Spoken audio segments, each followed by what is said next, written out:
तो जैसा कि पिछले एपिसोड में हमने देखा था, इधर बाइबिन जब मूचेन से फाइट करता है तो मूचेन जैसे ही फेनिक्स का ऑपरेशन पावर रिलीज करता है, ये अपने घुटनों पर आ जाता है। अब आगे बाइबिन की हालत मूचेन ने काफी खराब कर दी थी। अब इसके जो बाकी 3 साथी थे, ये उन्हें तुरंत ही आदेश देता है कि इसे मार दो। ये तीनों भी आइस फिनिक्स क्लैन के ही थे और ये जैसे ही अटैक लेकर मूचेन की तरफ बढ़ने वाले थे, बीच में नीदर बर्ड भी आ जाती है। बाइबिन भी गुस्से में कहता, मतलब तुम इस लड़के के लिए फिनिक्स क्लैन के साथ दुश्मनी चाहोगे। नाइन नीदर हंसने लगती है कि तुम्हारे वजह से क्लैन में क्यों दुश्मनी होगी, और तुम्हारा वैसे भी लेवल क्लैन में ज्यादा हाई है नहीं। बाइबिन भी समझ रहा था। पहले ये डराने की कोशिश करता है, पर ये जानता था कि कोई फायदा है नहीं। और वहीं यहाँ पर एक आवाज आती कि अरे मैं थोड़ी समय के लिए ही गया था, पर यहाँ पर खतरा काफी बढ़ चुका है। हानशान भी अब यहाँ पर आ चुका था। बाकी लोग भी सोचने लगते कि यार ये राइनो क्लैन और नीदर बर्ड क्लैन में दोस्ती कब से हो गई। मूचेन और ज्यादा प्रभावित होता है। हानशान पहले मार्केट में इधर उधर था, पर अगर वो फाइट देखकर भाग जाता तो वो दोस्ती के लायक नहीं रहता। पर हानशान यहाँ पर आ चुका था। अब बाइबिन कहता है अगली बार तो तुम लोग नहीं बचोगे, और ये अपने टीम मेंबर्स को लेकर यहाँ से निकल जाता है। और इधर वो लड़की ची होंगवू, वो मूचेन को ध्यान से देख रही थी। फाइट तो अभी भी इसे करना था, पर ये अपने को सप्रेस कर लेती है और ये हल्की आवाज में कहती कि तुम लोगों ने अपनी मुसीबत को बढ़ा लिया, क्योंकि जो बाइबिन है वो यंगर जनरेशन में टॉप 5 में भी नहीं है। तो आगे जो तुम्हें आइस फिनिक्स के लोग मिलेंगे, तुम्हारी मुसीबत बढ़ चुकी है। मूचेन हाँ में सर हिला देता है कि देख लेंगे। ची होंगू को और गुस्सा आता है कि मैं इसे बता रही हूँ, पर यह बंदा समझने को तैयार नहीं, और ये भी यहाँ से चली जाती है। हानशान भी इधर मूचेन से कहता है वो जो लड़की कह रही थी वो सही कह रही थी। मूचेन भी तभी हंस के कहता है कि देखो भाई, दुश्मन तो बड़े मिलते रहेंगे, और अगर हम डर गए तो क्या ही मतलब है, फिर कल्टीवेशन का क्या फायदा है। इधर मू फैंग मूचेन से थैंक्स बोलता है और कहता है कि तुम्हें बीच में नहीं पड़ना चाहिए था, मैं इसे खुद ही हरा देता। मूचेन स्माइल करता है कि वैसे भी तुम लोग मेरे दोस्त हो, और मेरे दोस्तों की कोई बेइज्जती करे वो कैसे मैं बर्दाश्त कर सकता हूँ। इधर वो जो स्किनी मैन था, जो कि वो आइटम्स वगैरह बेच रहा था, वो देखता है कि मूचेन अभी भी यहीं पे खड़ा है। उसे समझ में आ जाता है। वो पूछता है क्या तुम अभी से फिर दोबारा ट्राई करना चाहते हो, कोई और आइटम तुम्हें खरीदना है क्या। अब मूचेन मू लिंग की तरफ देखता है। यहाँ पर जो कई सारे स्टोन्स थे, ये उसे स्कैन करने लगती है, और 3 क्रिस्टल बॉल इसके बताए पर मूचेन खरीद लेता है।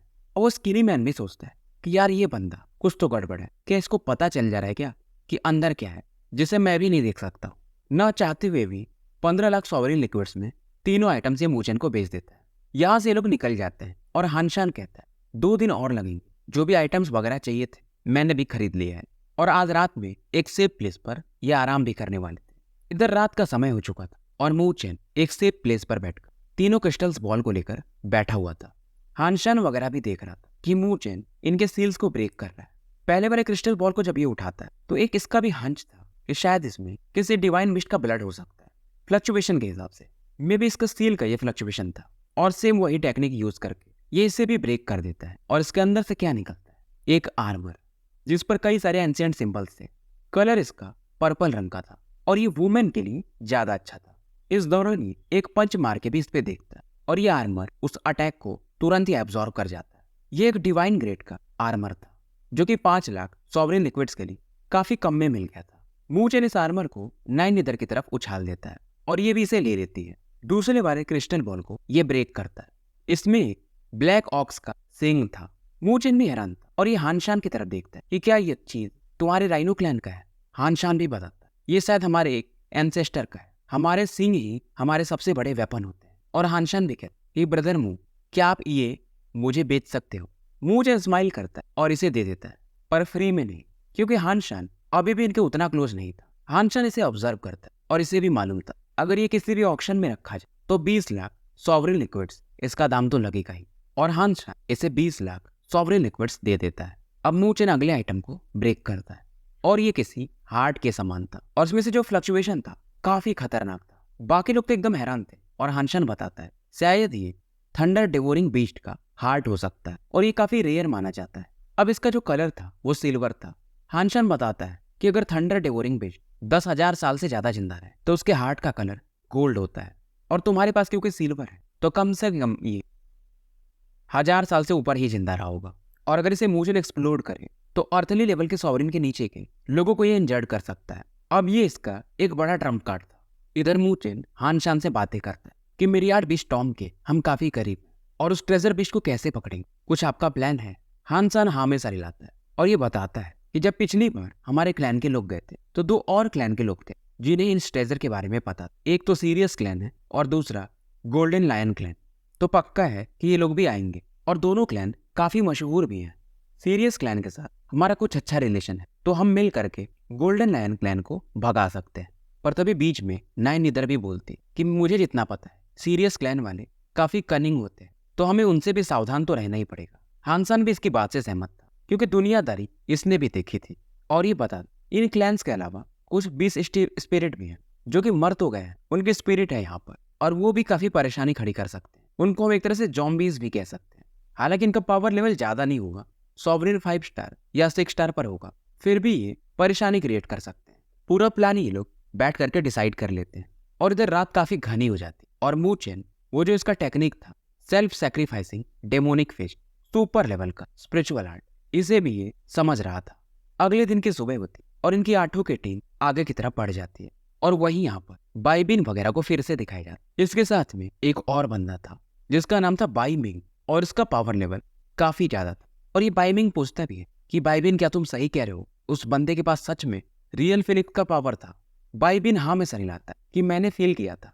बाई मिंग सोचता है कि उसके पास कौन सा ट्रेजर होगा, पर जो भी है अब तो वो मुझे चाहिए और शायद मेरे हिसाब से वो लोग नॉर्थ वेस्ट डायरेक्शन में गए हैं। तो ये अंदाजा लगा लेते हैं कि वो लोग मिरियाड विश टॉम की तरफ गए। तो कोई नहीं, अभी नहीं तो कभी तो आगे में वो मिलेंगे। इधर 2 दिन निकल जाते हैं और नीदरवर्ल्ड ट्रोप के लोगों को सामने में कई सारे टॉम दिखने लगते हैं और ये संकेत था कि ये मिरियाड विश टॉम लगभग पहुंच चुके हैं और यहाँ पर इन्हें डेथ गैस भी देखने को मिलता है। और क्योंकि ये तैयारी के साथ आए थे तो इस गैस से भी इनको ज्यादा फर्क पड़ता नहीं। इनके पास जो था एक डेथ एक्सपेलिंग फ्लेम जिसकी वजह से ये डेथ गैस से बच जा रहे थे। फिलहाल ये माउंटेन के बीच में थे और इन्हें एक आवाज सुनाई देती है। हान शान यहाँ पे रुक जाता है। मूचेन वगैरह को भी सामने में कुछ लोग नजर आते हैं। इसे लगता है कहीं ये लोग बीस्ट स्पिरिट तो नहीं है क्योंकि सभी का पावर लेवल सॉवरेन 5 या 6 स्टार के आसपास था। बॉडी आधी इंसान की और आधी बीस्ट की थी और इनका इनसे फाइट भी शुरू हो जाता। हालांकि इनकी बॉडी काफी टफ थी पर मूचेन इनके खोपड़ियों को उड़ाना शुरू कर देता है और हानशान कहते कि अब हमें आधा दिन शायद और लगेगा टॉम के अंदर घुसने में। ये आगे बढ़ते रहते हैं और इन्हें रास्ते में भी कई सारे स्पिरिचुअल ब्रेस्ट मिलते रहते हैं और इन्हें मारकर ये आगे निकल जाते हैं। समय निकलते जाता है और हानशान की स्पीड स्लो हो चुकी थी। मूचेन भी अपनी टीम को चौकन्ना कर देता है कि टॉम के ये काफी करीब है और इन्हें आगे में एक व्हाइट फॉरेस्ट देखने को मिलता है और यहाँ पर कई लोग इन्हीं को घूर रहे थे। इनके माथे के बीच में एक मून शेप का सिंबल देखने को मिलता है और ये लोग थे सीरियस क्लैन के। अब इनके बीच में से एक बंदा जिसके चेहरे पर कुछ निशान थे वो हानशान से कहता है ये लोग तो राइनो क्लैन के नहीं है। हानशान भी इनको इंट्रोड्यूस करता है कि ये लोग नीदरवर्ल्ड क्लैन के हैं और मेरे दोस्त। अब सीरियस क्लैन का जो यहाँ पर लीडर था वो यांग वो कहता है यार देखो ट्रेजर्स वैसे भी लिमिटेड है और तुमने लोग बढ़ा लिए।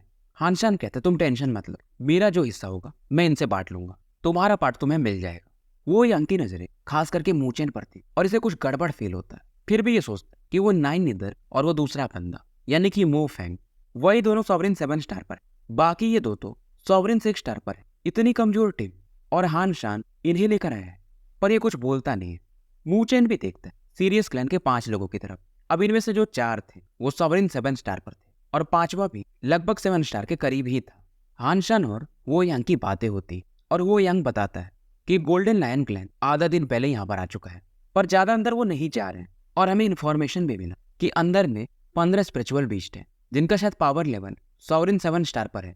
अब इसके बाद डीपर सेक्शन में इन 13 लोगों की टीम मिल के अंदर जाने लगती है। अंदर का माहौल काफी डरावना था। एक तो ब्लैक गैस, वहीं भी जो पेड़ वगैरह थे उन पे भी ब्लैक कलर देखने को मिल रहा था और ये जगह काफी हिडन था। तो बाकी क्लैंस को या तो पता नहीं था या तो खतरे की वजह से वो आते नहीं थे। आगे बढ़ने पर इन्हें 6 लोग दिखाई देते और ये थे लायन क्लैन के लोग। हानशान की नजरें वो उनके टीम के लीडर पर पड़ती जिसे ये गोल्डन ब्रेक कहता है और ये कहते तुम अभी भी इस ग्रुप के लीडर हो। गोल्डन ब्रेक बेसिकली 2 लोगों का कॉम्बिनेशन था, एक भाई यहाँ पर था दूसरा नहीं आया था और दोनों जीनियस माने जाते हैं। गोल्डन ब्रेक स्माइल देता है। उसके बाद इसकी नजरें नाइन निदर वो फैंग और बाकियों पर पड़ती और ये भी हानशान की मजे लेते कि इस बार तुम पार्टनर लेके आए हो। तभी बीच में नाइन निदर इसे लुक देती है और मूचेन भी कहता अगर तुम्हें लगता है कि हमारी टीम कमजोर है तो ट्राई कर सकते हो। अब लायन क्लैन का दूसरा बंदा बोलता सॉवरेन 6 स्टार के हो, तुम्हारी तो यहाँ पर जरूरत भी नहीं थी। फिलहाल गोल्डन ब्रेक खुद ही माहौल को शांत कर और बोलता है यहाँ पर हम आपसी झगड़े के लिए नहीं है। अंदर में 10-12 लोग जो कि सॉवरिन 7 स्टार के स्पिरिचुअल बीस्ट है। अब ये सुनकर हानशान कहता है कि ब्रदर मू क्या करना चाहिए। बाकी लोग हैरान हो जाते हैं कि हानशान ये सॉवरिन 6 स्टार के बंदे से बोल रहा है और पूछ रहा है, वो भी इतने प्यार से। मूचेन भी अब नाइन की तरफ देखता है। नाइन इशारा करती है कि जा सकते हैं और इन तीनों का टीम अब यहाँ से आगे बढ़ने लगता है। और हानशान टेलीपैथी की मदद से मूचेन को बताता है कि मेरे हिसाब से 100 और सॉवरिन बीस्ट आ सकते हैं, जो कि शायद सॉवरिन 6 स्टार पर थे। आगे ये पढ़ रहे थे, तभी हानशान कहते धीरे से कि तैयार हो जाओ, अब इस एरिया से स्पिरिचुअल बीस्ट मिलना शुरू हो जाएंगे। और जैसे ही इस ग्रे व्हाइट वाले जंगल में एंटर कर, कई सारी आवाजें इन्हें सुनाई देने लगती हैं। सभी अपने स्पिरिचुअल एनर्जी को रिलीज कर और जंगल में एक घमासान बैटल शुरू हो चुका था। पीछे वाला हिस्सा हानशान का एक साथी हान टोंग और मोलिंग वगैरह संभाल रहे थे, और उधर जो थे वो स्पिरिचुअल बीस्ट थोड़े लो लेवल के थे। पर मूचेन वगैरह जिधर आगे बढ़ते उधर सॉवरिन 6 स्टार के 6 बीस्ट इन्हें दिखाई देते हैं, और इनकी जो बॉडी थी एकदम मेटल के समान थी। पर मूचेन को कुछ तो गड़बड़ लगता है, और जैसे ही बोलता है यार कुछ सही नहीं है, तभी नीचे की जमीन एक्सप्लोड कर जाती है और यहाँ से 2 स्पिरिचुअल बीस्ट सॉवरिन 7 स्टार के बाहर निकलते हैं। और देखते ही देखते इनकी संख्या 8 हो चुकी थी। हानशान भी अब कहता है यार ये तो बड़ा ही सीन हो गया। मूचेन भी इधर कहता है कि हम 4 लोग हैं और एक एक लोग 2-2 को पीटेगा तो बैटल जल्दी खत्म हो सकता है। और मूचेन जो 2 सॉवरिन बीस्ट थे 7 स्टार के, उन्हें टारगेट करता है, और ये तुरंत ही एक ड्रैगन फिस्ट अटैक बना के एक बीस्ट के चेस्ट पर दे मारता है, और वो बीस्ट काफी दूर जाके गिरता है। हालांकि उसकी बॉडी एक्सप्लोड नहीं कर, क्योंकि इनकी भी बॉडी काफी टफ थी। दोनों सॉवरिन बीस्ट एकदम मैडली मूचेन पर अलग अलग डायरेक्शन से अटैक करने लगते हैं। मूचेन को भी गुस्सा आता, ड्रैगन फिनिक्स बॉडी इस सेकंड लेवल को ये यूज कर और एक एक पंच में इन दोनों को इंजर्ड कर देता है। मूचेन की स्थिति इधर अच्छी थी, और वहीं हानशान, नाइन निदर और मोफेंग भी अपने बैटल को लगभग खत्म ही कर चुके थे। इधर मूचेन वो जो गोल्डन विंग स्वॉर्ड था जोंग टैंग का, उसे बाहर निकालता और इसके एक अटैक पहले बीस्ट का सर धड़ से उड़ा देता। ये देखकर हानशान वगैरह एक चैन की सांस लेते, क्योंकि 2 बीस्ट वो जो अभी प्रकट हुए थे वो ज्यादा खतरनाक थे। मूचेन भी एक चैन की सांस ले ही रहा था, तभी से जंगल के राइट डायरेक्शन में और लेफ्ट डायरेक्शन दोनों में कुछ फ्लक्चुएशंस फील होते हैं, क्योंकि वहां से कई सारे डेथ गैस इनकी तरफ बढ़ रहे थे और बहुत सारे स्पिरिचुअल बीस्ट भी। इधर मूचेन जल्दी से दूसरे वाले बीस्ट को भी मार देता है, और हानशान का तो चेहरा उतर चुका था कि लेफ्ट और राइट डायरेक्शन में एक तरफ गोल्डन लायन क्लैन गया था और दूसरी तरफ सीरियस क्लैन, मतलब इन लोगों ने हमारा काट दिया है।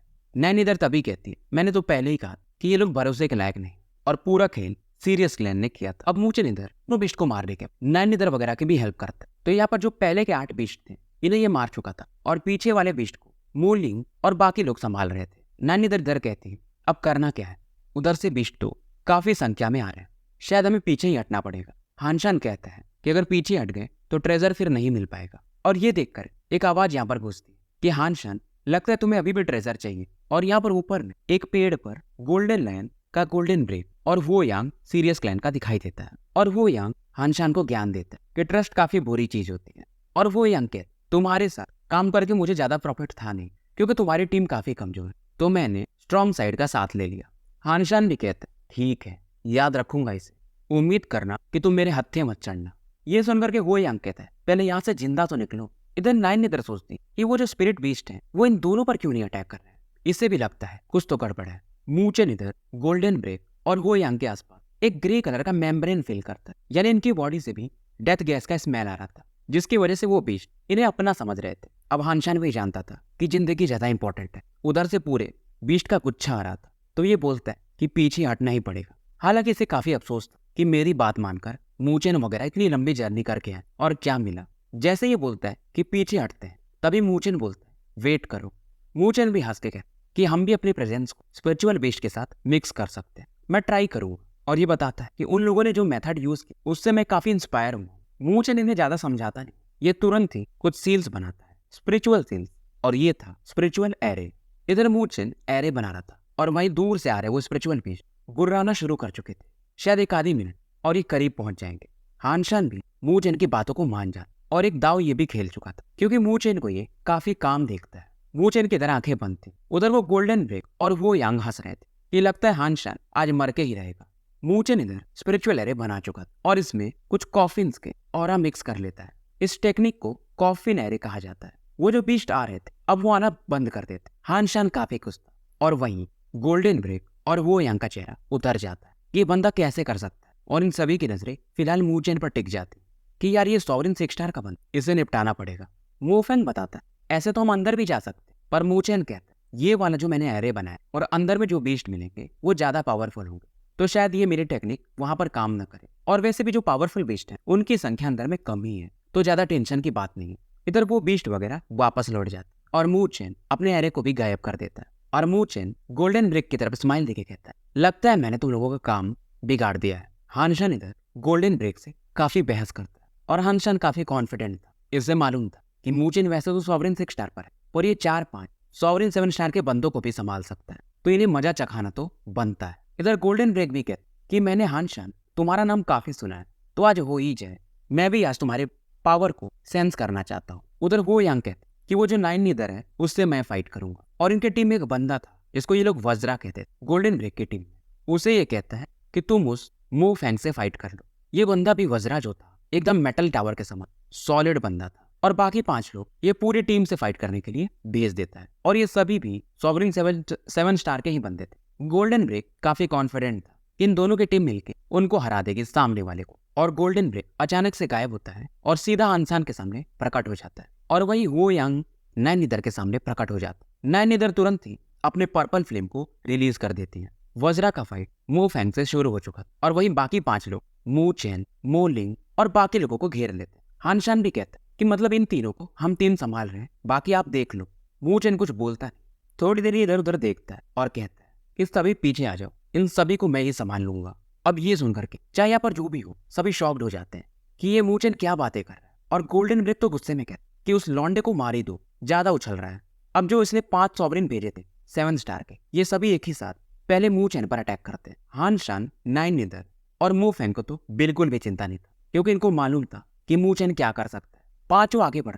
गोल्डन ब्रेक भी ध्यान से देख कि मू चेन चुपचाप खड़ा है, ये समझ चुका था। अपने साथियों से कहता है जल्दी से उसको अटैक करो, वो एक एरे बना रहा है। और ये 5 जैसे अपने पंचेस को लॉन्च करते स्पेस में फ्लक्चुएशन होता और मू चेन के चेहरे पर एक स्माइल था। स्पेस काफी तेजी से थरथराने लगता और एक हेवनली ग्रेड का स्पिरिचुअल एरे मू चेन बना चुका था जिसे कि हम गॉड्स पनिशमेंट एरे कहते हैं। और इस एरे के बीच में अपना मू चेन खड़ा था।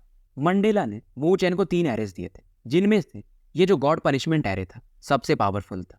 पर वो जो 5 सॉवरेन वो बोलता है यार ये अकेला है, इसे हम कैसे भी हरा ही देंगे। और ये अपने 5 पाम्स अटैक मू चेन की तरफ बढ़ा देते हैं। पनिशमेंट एरे में से 5 रेज ऑफ लाइट निकलती और इन 5 की तरफ बढ़ जाती है। अब ये भी होशियार बंदे थे और देख कर तो समझ ही जाते हैं, तो अपने बीस्ट फॉर्म को ये रिलीज कर लेते हैं। इनका अटैक भी डिस्ट्रॉय हो जाता है और ये पीछे हटने लगता। पर ये जो एरे था अचानक से इसके प्रेशर की वजह से इनकी बॉडी फ्रीज हो जाती है और एक अटैक इनमें से एक को 2 भागों में काट देता और ये बंदा तुरंत ही मारा जाता है। बाकी जो 4 सॉवरेन जो कि इससे थोड़े पीछे थे, अब उनके अंदर जो भी हिम्मत थी वो खत्म हो चुकी थी। गोल्डन ब्रेक, वो यांग, उनके तो हक्के बक्के उड़ जाते हैं और ये एक ही स्वर में कहते कि हेवनली ग्रेड का स्पिरिचुअल एरे। अब इनको समझ में आता है ये मू चेन ये इतना शांत क्यों था, क्योंकि ये बंदा स्पिरिचुअल एरे ग्रैंड मास्टर है। इधर हानशान, इसके चेहरे पर तो एक सार्कास्टिक स्माइल, आओ आओ फाइट करो। अब ये जो लाइट निकल रही इस एरे में से उसे गॉड पनिशमेंट लाइट कहा जाता है, जिसके वजह से पहला बंदा मारा गया था। मू चेन अब इसे फिर से तैयारी करता इन 4 की तरफ भेजने के लिए। 4 पीछे भागने को देखो, पर ये लाइट इन्हें घेर चुकी थी और फिर से इनमें से एक बंदे के आईब्रोज के थ्रू ये उसके बॉडी में एंटर कर जाता। ये बंदा भी खून की उल्टी करने लगता है और जमीन पे गिर जाता है। इधर गोल्डन ब्रेक जब ये सीन देखता है तो अब इसके 2 ही साथी बचे थे। ये उन्हें तुरंत ही कहता है उस एरे से बाहर निकलो। ये दोनों भागते हैं और मू चेन फिर से इन लाइट्स को इनके पीछे भेजता है और वो गोल्डन ब्रेक कहता है हे किड, क्या तुम हमारे गोल्डन 9 के बंदों को मारकर हमसे दुश्मनी करना चाहते हो?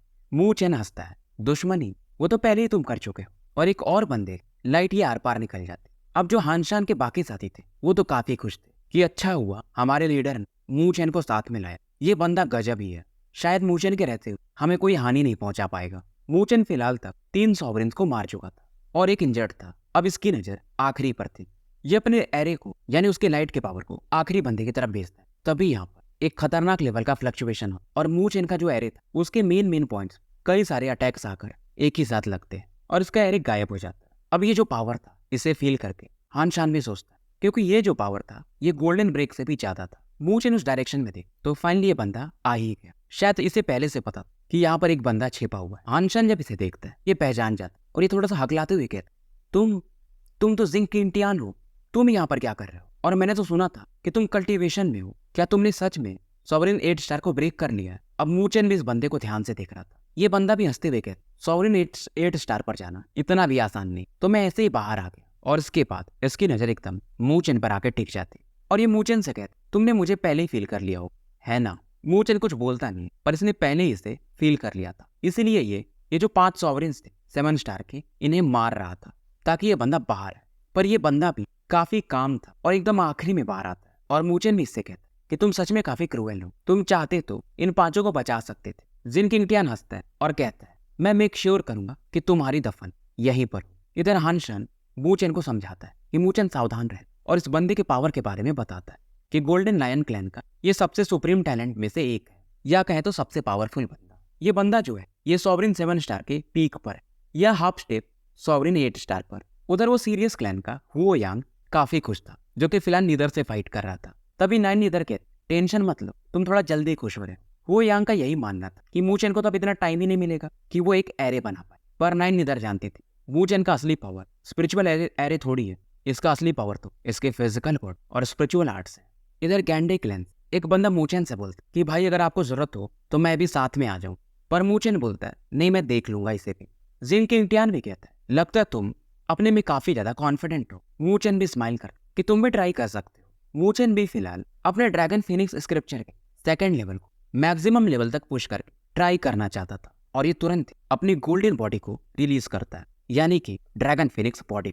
जिंगटियान क्योंकि नॉर्मल बंदा नहीं था, ये इतना तो समझ जाता है कि ये मूचन जो है इसकी बॉडी सॉवरिन 7 स्टार पर कम से कम होगी। जिंगटियान भी कहता, मैं भी तुम्हें पीट कर आगे बढ़ पाऊं, मतलब ब्रेक थ्रू कर पाऊंगा। दोनों के यहाँ पर थोड़ी नोक झोंक चलती है और जिंगटियान भी अब अपनी ऑरा रिलीज करता है। फिलहाल देखने में एकदम इसके बाल लाल हो जाते हैं, सॉरी गोल्डन कलर के हो जाते हैं और एकदम ये शेर के जैसा ही लग रहा था। और ये कहता है, लंबा समय हो गया किसी ने मेरे साथ इतनी बदतमीजी से बात किया हो। कोई नहीं, आखिरी में तुम भी बाकी लोगों की तरह ही जमीन पर पड़े होगे। इतना बोलते ही ये अपने पैर को जमीन पर पीटता है और तेजी से मूचन की तरफ बढ़ जाता है। मूचन भी जब देखता है तो अपने फिनिक्स विंग्स के थ्रू थोड़ा सा पीछे हट जाता है और जहां से हटता है वहीं पर एक फीस्ट अटैक आकर टकराता है। अब जब भी अटैक करता है मूचन पीछे हट जाता है। किंगटियान हंसने लगता है कि अभी तो तुम उछल रहे, अब मेरे अटैक को झेलना भी नहीं है। इधर मूचन रियल ड्रैगन और रियल फिनिक्स स्पिरिट को अपने आर्म पर कंडेंस करने लगता है और स्पेस में ड्रैगन और फिनिक्स के क्राई को साफ सुना जा सकता है और एक फिस्ट अटैक किंगटियान की तरफ यह बढ़ा देता है। उधर से किंगटियान बदले में अपना एक पंच अटैक दे मारता। अब इस सीन को देखकर मोलिंग और राइनो क्लैन के लोग थोड़ा पीछे हट जाते हैं। दोनों के अटैक एक दूसरे से टकराते हैं और इस दौरान इसके शॉकवेव की वजह से मूचन 100 फीट दूर जाके अपनी बॉडी को स्टेबलाइज कर पाता है और किंगटियान 12-14 कदम है। पर किंगटियान भी हैरान कि यार ये बंदा ये सॉवरिन 6 स्टार पर है, पर मुझे इतना पीछे पहली बार किसी ने ठेला होगा।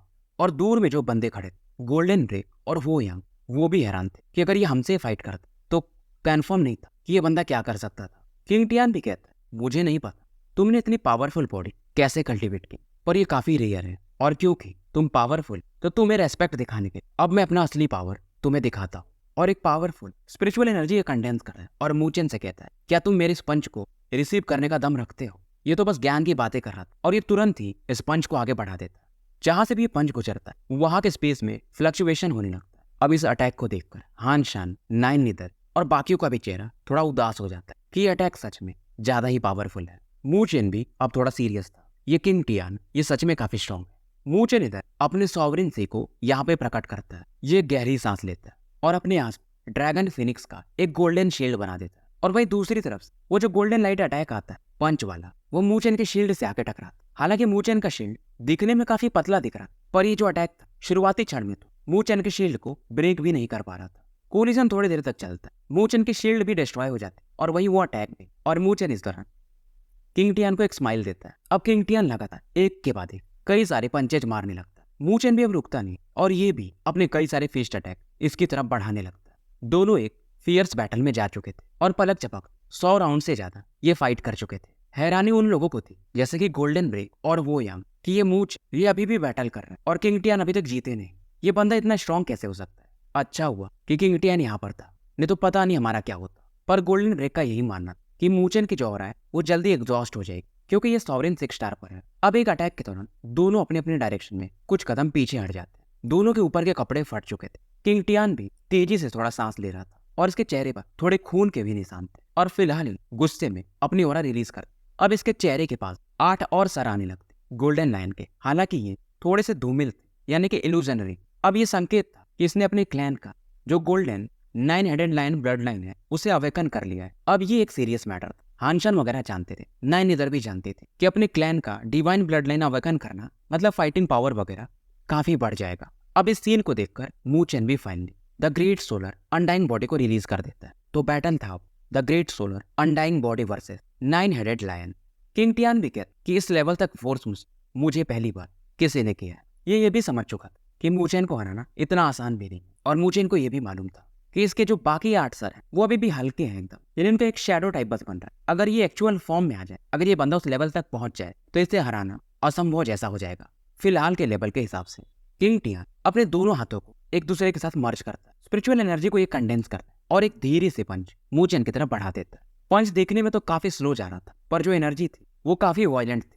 अब ये जो पंच था एक परफेक्ट डिवाइन आर्ट था, जिसे कि लैंड स्वॉलो स्पिरिचुअल फीस्ट कहा जाता है। हानशन फिर से कहता है मू चेन सावधान रहना, ये अटैक थोड़ा पावरफुल है। मू चेन भी अपने अनडाइंग बॉडी को यूज करता और दोनों के हाथों नमस्कार वाली मुद्रा में जोड़ता है और कई सारे हैंडशेल्स बनाने लगता है। अब इस समय इसकी अनडाइंग बॉडी काफी तेजी से चमकती और इसके जो हेड पर वो क्रिस्टल था, पीठ पर जो क्रिस्टल था, ऐसे करके जो 5 सन्स थे वो चमकने लगते और एक शेप लेना शुरू कर देते। मू चेन यहाँ पर एक भाला बनाता है जिस पर ये जो 5 सन्स थे वो काफी तेजी से रोटेट कर रहे थे और इसे ये कहता है 9 सन्स सुपर पावर 5 सन स्पीयर, और उस आते हुए पाम अटैक की तरफ इसे ये बढ़ा देता है। दोनों अटैक एक दूसरे से टकराते। हालांकि मू चेन इस अटैक को डिसॉल्व कर देता, पर किंग टियान अभी भी वो हंस रहा था। किंग टियान हंस रहा था और ये तुरंत लैंड स्वॉलो हेवनली फिस्ट फिर से लॉन्च करता है, पर इस बार जो मोमेंटम था वो काफी फास्ट था और ऑरा भी पहले से कहीं ज्यादा। और मू चेन का ये जो 5 सन्स गोल्डन स्पीयर अटैक ये इसे अब झेल नहीं पा रहा था, और ये किंग टियान यहीं पर नहीं मान, ये एक और लायन फिस्ट अटैक मू चेन की तरफ बढ़ा देता है। मू चेन की बॉडी अंदर से थोड़ी सी कांप जाती, मतलब एक बहुत बड़ा खतरा था इसके लिए। 3 लायन फिस्ट अटैक इसकी तरफ बढ़ रहे थे। इसका जो 5 सन स्पीयर अटैक था वो डिस्ट्रॉय हो चुका था। हानशान इस अटैक को जानता था, इसे कहते हैं lion emperor's triple swallow fist attack, और इसने इस पावरफुल आर्ट को मास्टर कर लिया था। नाइन निदर भी इस अटैक के बारे में सुनी थी। मू चेन फिलहाल स्पिरिचुअल एरो तो बना ही नहीं सकता था, इसके पास उतना समय था ही नहीं। और वो जो तीनों अटैक एक लायन का शेप ले लेते हैं जिसका मुंह काफी बड़ा सा खुलता है, और मानो ये मू चेन को पूरा निकल ही जाएगा, और इसके मुंह में एक गोल्डन लिक्विड निकलता है जो कि मू चेन की तरफ बढ़ने लगता है, और जहां से भी यह लिक्विड गुजरता था वहां का एरिया ही मेल्ट कर जाता था। मू चेन के भी दिमाग में एक ख्याल आता है, और ये जो सॉवरेन सी का पावर अपने अनडाइंग बॉडी के अंदर भेजने लगता है। किंग टियान कहता है क्या तुम अपने अटैक को फिर से रिपीट करना चाहते हो? इसका कोई फायदा नहीं होगा। मू चेन कुछ बोलता है, और ये बोलता है जब तो बोलता है कि 9 सन्स सुपर पावर 6 सन अनलॉक्ड, पर ये जो 6वें सन का भी पावर था मू चेन के हिसाब से ये काफी नहीं था। अब ये अपने ड्रैगन और फिनिक्स के पावर को यूज कर अनडाइंग बॉडी में भेजता है और 7वें सन को भी ये अनलॉक कर लेता है। तो स्टोरी यहीं पे समाप्त करते हैं और मिलते हैं फिर कल एक नए वीडियो के साथ। और गाइज यहाँ पर भी वही बात, 500 लाइक का मिनिमम टारगेट तो रहेगा ही। चैनल की रीच फिलहाल अब धीरे धीरे बढ़ रही है, थैंक्स टू यू।